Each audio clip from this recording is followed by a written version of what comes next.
everyone, it's Dakota, and today, I'm getting this up pretty late tonight.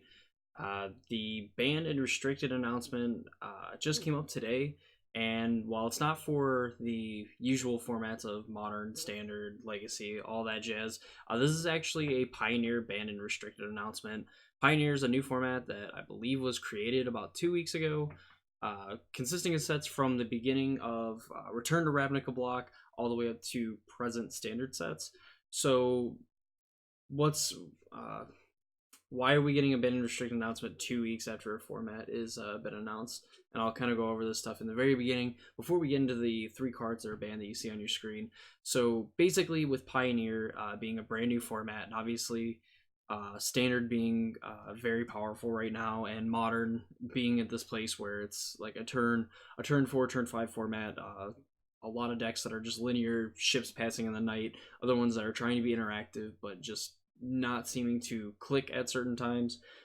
They are going to be more proactive with the banned and restricted announcements for Pioneer to ensure a healthy metagame, which I think is a good call. To anyone that hasn't really been paying attention, when Pioneer was announced, the 5 cons of Tarkir fetch lands, so Windswept Heath, Flooded Strand, Wooded Foothills, Polluted Delta, and Bloodstained Mire all were banned in the inaugural ban list with the announcement of the format, which I think is a good call, considering we'd have a bunch of like 3 and 4 color, like just wacky decks that we had towards like the end of standard, back when Cons, Block, and I think it was like Magic Origins. I maybe even going into Battle for Zendikar, we had like a lot of weird like 3 and 4 color decks. Of course, there was still like monocolored and single color decks that are very good, but we still had like 4 color Rally, which was like one of the most dominant and probably one of the best decks to be playing at that time. So now with that quick introduction to Pioneer and things like that out of the way, the ban list, which kind of isn't surprising and yet surprising to a lot of people, and I'll tell you why here in a minute. So the cards that were banned, Felidar Guardian, which was famous back in Standard with the Saheeli, the Felidar Guardian Saheeli decks. Felidar Guardian, when it enters the battlefield, you may exile another permanent you control and return that to the battlefield under its owner's control. Goes infinite with Saheeli Rai, which Saheeli Rai has a -2 ability that lets her make a copy of a creature, except it becomes an artifact in addition to its other types, and it gets exiled at the end step. This was dubbed essentially the Splinter Twin combo, because you would play your 3-drop Planeswalker, and then the next turn, in theory, you would just Felidar Guardian to blink it. It comes back, you minus copy Felidar Guardian. That copy enters the battlefield, exiles Saheeli Rai, so on and so forth, and you just make it infinite number of Felidar Guardians, or enough that you need to win the game, and then swing at your opponent for lethal. We kind of figured that this was going to get banned. The reason why I don't like this one so much over, like, say, banning 3-mana Teferi is because there is a good amount of interaction in the format. Like, we have Abrupt Decay and Assassin's Trophy are very good answers, along with like Hero's Downfall, Murderous Rider type effects, where I think interacting on the basis of like a Planeswalker or creature axis is fine. It's when you throw 3-mana Teferi in the mix and you can't interact on your opponent's turn with these cards, I think is what makes this combo more problematic, and what makes it at least okay and not as egregious as it was in Standard years ago. But nonetheless, the fact that it doesn't exist in the format anymore is fine with me, even though I don't think it's necessary. It was going to necessarily be a problem as a 3-mana Teferi would have been. Next is Leyline of Abundance and Oath of Nissa.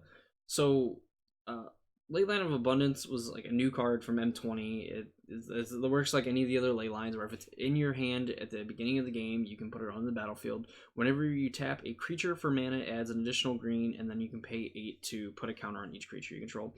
The last ability really wasn't super relevant until you basically ran out of gas, and then like your dorks just put counters on themselves, or like in the case of like the Green Devotion decks on turn 2 or turn 3 was very powerful. And then the fact that if you untapped a creature with Nissa, since it was technically a creature tapping for mana, it added another green, so you could essentially have like lands in play that could add 6 mana to your mana pool, thanks to Nissa, which obviously is you 2 mana away from activating the ability on Leyline of Abundance, but also makes you very, very likely to cast like some really big Eldrazi, like Ulamog, the Ceaseless Hunger, or even Emrakul is very powerful. Like any of those cards are just really, really good. And especially replaying them on like turn 4 or even turn 5, like you just double Stone Rain your opponent or take out their best threat and a land. Any combination of that where you really just make it hard for them to come back and they have to beat a 10/10 indestructible creature again on turn 4 after you maybe double Stone Rain them, like that's going to be something really hard to come back from. While there is tools to deal with creatures like that, I think that there are even less tools of dealing with like just a big indestructible creature versus like say the Felidar Guardian Saheeli Rai combo that I was just explaining earlier with Felidar Guardian. With that being said, the fact that Leyline of Abundance also in like the mono green like ramp decks just gave it a free spell that added to Devotion to green, major mana dorks tap for a bunch of mana, and in the worst case scenario, like its last ability of just putting counters on all your creatures, still very powerful, especially in conjunction with Nissa, because you can just put a bunch of counters on your creatures and kill your opponent super quick that way if they have no way to deal with it. Oath of Nissa I saw was kind of like the same problem, at least that people were talking about, that like it just added redundancy and a lot of consistency to the green decks. So Oath of Nissa enters the battlefield, you look at the top 3 cards of your library, you can reveal a creature, land, or planeswalker from among them, put it into your hand, put the rest on the bottom, and then you may spend mana as though or mana of any color to cast planeswalker spells. So there's like these weird 4-color like Saheeli Rai like planeswalker decks that are playing Saheeli Rai and Teferi and Oko and things like that. Oath of Nissa just lets you dig for these cards, and with your mana base not really being the best, the fact that it like fixes for those planeswalkers too also does like a lot of work, because like you could just have like an Aether Hub or things like that, like lands that require extra resources to cast like these planeswalkers and things like that, and you don't really have to worry about it because you can just play Oath of Nissa.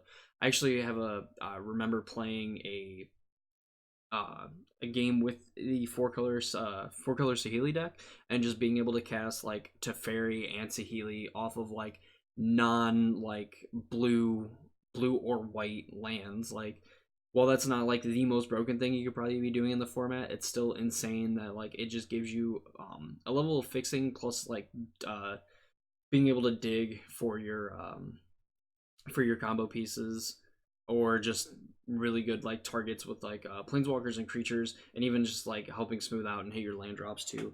Very powerful. Also, like in the mono green decks, like just another way for them to dig for cards and have it be adding to your devotion. And even like multiples of Oath of Nissa is fine, because again, it's just that digging 3 cards deep is very powerful and very good, especially in the Pioneer format where everything's new, shiny, and everyone wants to play the crap out of this format. So overall, I'm not totally in love with the ban restricted announcement. Felidar Guardian is like whatever to me. Like, I could care less if that combo existed just with 3 mana Teferi. Like, if I could change one thing, it would be like Felidar Guardian not being banned and 3 mana Teferi being banned. I'm even on a certain level fine with Oko, just because there is cards that can interact with Oko in the format that people are going to want to be playing anyway. And even then, I still don't think Oko should be a legal card in Pioneer. But of between Oko and Teferi, I'm fine with Teferi not existing and Oko being the card that gets to live essentially, and getting to keep Felidar Guardian if it means that like people want to play these like Saheeli decks or whatever. If they want to go off on turn 9 or turn 10 with counterspell backup or double counterspell backup, sure, I'm at least kind of okay with that. It's the fact that you can go off a turn later essentially, but make your opponent devoid of like interacting on your turn, and if they do, they have to spend their interaction on Teferi, which means that they have less likely of a chance to be able to interact with the Saheeli Rai or Felidar Guardian. The mono green decks I didn't see a lot of people like playing, but they did look really absurd. So I'm kind of okay with like Leyline of Abundance getting hit, even though it like seems kind of silly at first. But if you think about like getting 2 free devotion for essentially just having this card in your opening hand and then giving you more additional upside for your mana dorks and things like that, and giving you something to do with that mana is also just really powerful. So like I'm fine with that. And another one that's kind of weird is Oath of Nissa. Like I understand like it adds to the devotion decks in a way is like a kind of another hit to them, but Once Upon a Time being a card instead of Oath of Nissa, I probably would have been better with Once Upon a Time. But I'm sure there's a good reason, or I hope there's a good reason that Oath of Nissa dies for essentially Once Upon a Time sins, because even though Once Upon a Time can't find planeswalkers in it, you still, it's a free spell that you get to dig 5 cards deep, versus Oath of Nissa where you dig for 3 and yeah, it fixes your planeswalkers at devotion, etc., etc. I'd rather this card be legal, believe it or not, than Once Upon a Time. Just the fact that you get to dig so deep in your library for free, if it's the first spell you cast, and even for 2 mana and instant speed, it's still very, very powerful and very, very good. But overall, I think this is a fine band announcement, even though we had to wait forever for it to get posted. I'll put a link in the description so you can read the reasons why cards were banned. And as we can see, there's another ban and restricted announcement next Monday. They're going to be doing this for the foreseeable future, and then eventually it will get lumped into the ban and restricted announcement that we get however many times a year. Like I can't even remember anymore. But hopefully it's soon, and a lot more of the time we get a lot of no changes, because even though it seems like things get stale, things like that, with Pioneer getting new cards from Standard, along with Modern and things like that, the format should stay relatively fresh, if not like banning certain cards and all that. And I'll go over some of the cards I don't think deserve to be banned in Pioneer, because I think there's a lot of people that think certain cards should be banned because they were super powerful when they were in Standard, or super powerful when they were in other formats. But I just don't think now that they're, not saying that they're not powerful cards, but definitely saying that they're fine cards and that they can be powerful. They're powerful cards, but they're not game breaking. So that's going to be it for the at least the ban restricted announcement for this week. I'll be trying to post a video next Monday when they decide to release that ban and restricted announcement, just to see what happens. If there's no changes, that's honestly, I think, great. If there is changes, which I think is the more likely answer, I think they're going to aggressively ban cards from Pioneer if they deem them too powerful, which, you know, it can be a good or a bad thing, but we'll see how it goes. But I'm enjoying the format. The format's sweet. All the different decks I've seen played, all the other players like playing it and really getting into it, and people pushing it even more than Standard, even though I know Standard's kind of a hellscape. You know, that's still pretty cool. But anyway, that's going to do it for me. If you guys enjoyed the video, please leave a like. Comment down below what card you think should be banned in Pioneer. Like, what card do you not want to see in the format besides Oko or Teferi? Because I feel like that's going to be or Once Upon a Time. So Oko, Teferi, Once Upon a Time. Don't care about any of those cards because they probably should get banned, and possibly maybe will be banned here in the future. So yeah, that's going to be it. Keep it a lookout for next week when we have the Pioneer ban and restricted announcement come out. Going to be talking more Modern stuff, going to be going over some Pioneer stuff too. It's going to be a really exciting time for Magic as we wind down the year and get into 2020 with all the new Theros stuff that we'll be getting. So that'll be it for me. I will see you guys in the next video.